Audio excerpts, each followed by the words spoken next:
بسم اللہ الرحمن الرحیم۔ السلام علیکم ورحمۃ اللہ وبرکاتہ۔ الحمد للہ حمدا کثیرا طیبا مبارکا فیہ، والصلاة والسلام علی سید المرسلین محمد وآلہ وصحبہ اجمعین، اما بعد۔ حاضرین و ناظرین، یہ درس حدیث نمبر 54 ہے، 54 حدیث سماعت فرمائیے، ترجمے کے بعد تشریح کی جائے گی۔ بسم اللہ الرحمن الرحیم۔ عن المعرور قال لقیت ابا ذر بالربذہ وعلیہ حلہ وعلى غلامه حلة فسألته عن ذلك فقال إني ساببت رجلا فعيرته بأمه فقال لي النبي صلى الله عليه وسلم يا أبا ذر أعيرته بأمي إنك امرؤ فيك الجاهلية إخوانكم قولكم جعلهم الله تحت أيديكم فمن كان أخوه تحت يدي فليطعمه مما يأكل وليلبسه مما يلبس ولا تكلفوهم ما يغلبهم فإن كلفتموهم فأعينوهم رواه البخاری۔ ترجمہ ہے، معرور سے انہوں نے کہا کہ میں ابو ذر رضی اللہ عنہ سے ربضہ میں ملا، وہ ایک جوڑا پہنے ہوئے تھے، ان کا غلام بھی جوڑا پہنے ہوئے تھا۔ میں نے اس کا سبب دریافت کیا تو کہنے لگے کہ میں نے ایک شخص یعنی غلام کو بلا بھلا کہا تھا اور اس کی ماں کی غیرت دلائی تھی، یعنی گالی دی، تو رسول اللہ صلی اللہ علیہ وسلم نے یہ معلوم کر کے مجھ سے فرمایا، اے ابو ذر، تو نے اسے ماں کے نام سے غیرت دلائی، بے شک تجھ میں ابھی کچھ زمانہ جاہلیت کا اثر باقی ہے۔ یاد رکھو،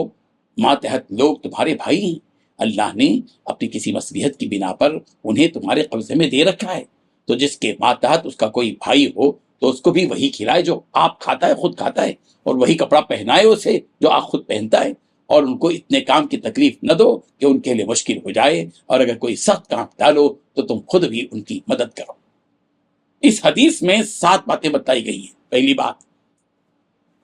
حضرت معرور رحمۃ اللہ علیہ کہتے ہیں کہ میں نے حضرت ابو ذر غفاری رضی اللہ عنہ سے ربضہ نامی مقام پر ملا، اس حالت میں کہ وہ ایک جوڑا پہنے ہوئے تھے اور ان کو غلام بھی جوڑا پہنے ہوئے تھا۔ دوسری بات، حضرت معرور نے حضرت ابو ذر سے اس کا سبب دریافت کیا کہ آپ بھی جوڑا پہنے ہوئے ہیں اور آپ کا غلام بھی، یعنی کپڑوں کے پہننے میں دونوں کا معیار گویا ایک ہی ہے۔ تیسری بات، حضرت ابو ذر رضی اللہ عنہ نے اس کا جواب یہ دیا کہ میں نے ایک شخص یعنی غلام کو بلا بلا کہا تھا اور اس کی ماں کی غیرت دلائی تھی۔ چوتھی بات، رسول رحمت صلی اللہ علیہ وسلم نے اس وقت مجھ سے فرمایا، اے ابو ذر، تو نے اسے ماں کے نام کی غیرت دلائی، بے شک تجھ میں ابھی تک زمانہ جاہلیت کا اثر باقی ہے۔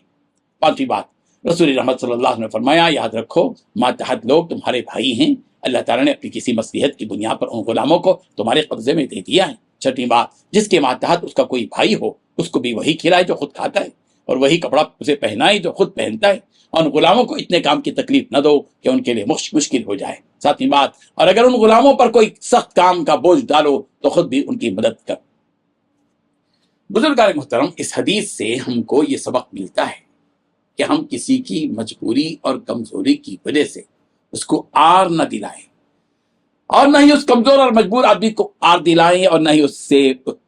اس سے برا بھلا کہیں، اس لیے کہ جو مزدور، نوکر یا غلام ہمارے قبضے میں ہیں، اللہ تعالیٰ نے ان کو ہمارے قبضے میں دیا ہے، اس میں اللہ تعالیٰ کی کچھ نہ کچھ مصلحت ہے۔ ہو سکتا ہے کہ اللہ تعالیٰ تمہیں مالک بنا کر تمہارا امتحان لے رہے ہو، اور غلام اور نوکر بنا کر اس کا بھی امتحان لے رہے ہو، اور اسلام کی پیاری تعلیمات میں اپنے محکوموں اور غلاموں کے ساتھ احسان اور انصاف کا حکم دیا گیا ہے۔ ان کے ساتھ زمانہ جاہلیت کے بدترین طریقے کے مطابق سلوک نہیں کیا جائے گا، اور نہ ہی کسی غلام اور مزدور کو آر دلایا جائے گا، اور نہ ہی ماں باپ کے نام پر کوئی گالی ان کو دی جائے گی۔ حضرت ابو ذر رضی اللہ عنہ نے قیامت تک کے انسانوں کو اپنے غلام کے ساتھ مساوات کا برتاؤ فرما کر مثال پیش کی کہ خود کپڑے کا جوڑا پہنا تو اپنے غلام کو بھی وہی کپڑے کا جوڑا پہنا دیا۔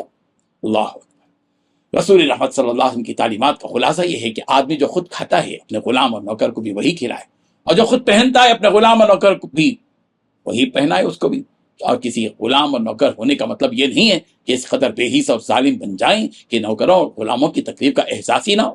غلاموں اور نوکروں پر کام کا اس قدر ہی بوجھ ڈالا جائے جس قدر کہ وہ برداشت کر سکتے ہوں۔ ہاں، اگر کوئی ایسا کام کسی غلام اور نوکر پر ڈال دیں کہ وہ اس کے لیے سخت ہو اور وہ مشکل میں آ سکتا ہو، تو انسانیت کی بنیاد پر اس غلام اور نوکر کے اس کام میں خود بھی ہاتھ بٹائیں اور مدد کریں۔ یہ ہے انسانیت، یہ ہے پیارے آقا محمد عربی محسن انسانیت محمد عربی صلی اللہ علیہ وسلم کا پیغام، کہ ہم کو چاہیے کہ ہم اپنے اندر وہ اخلاق پیدا کریں۔ وآخر دعوانا ان الحمد للہ رب العالمین۔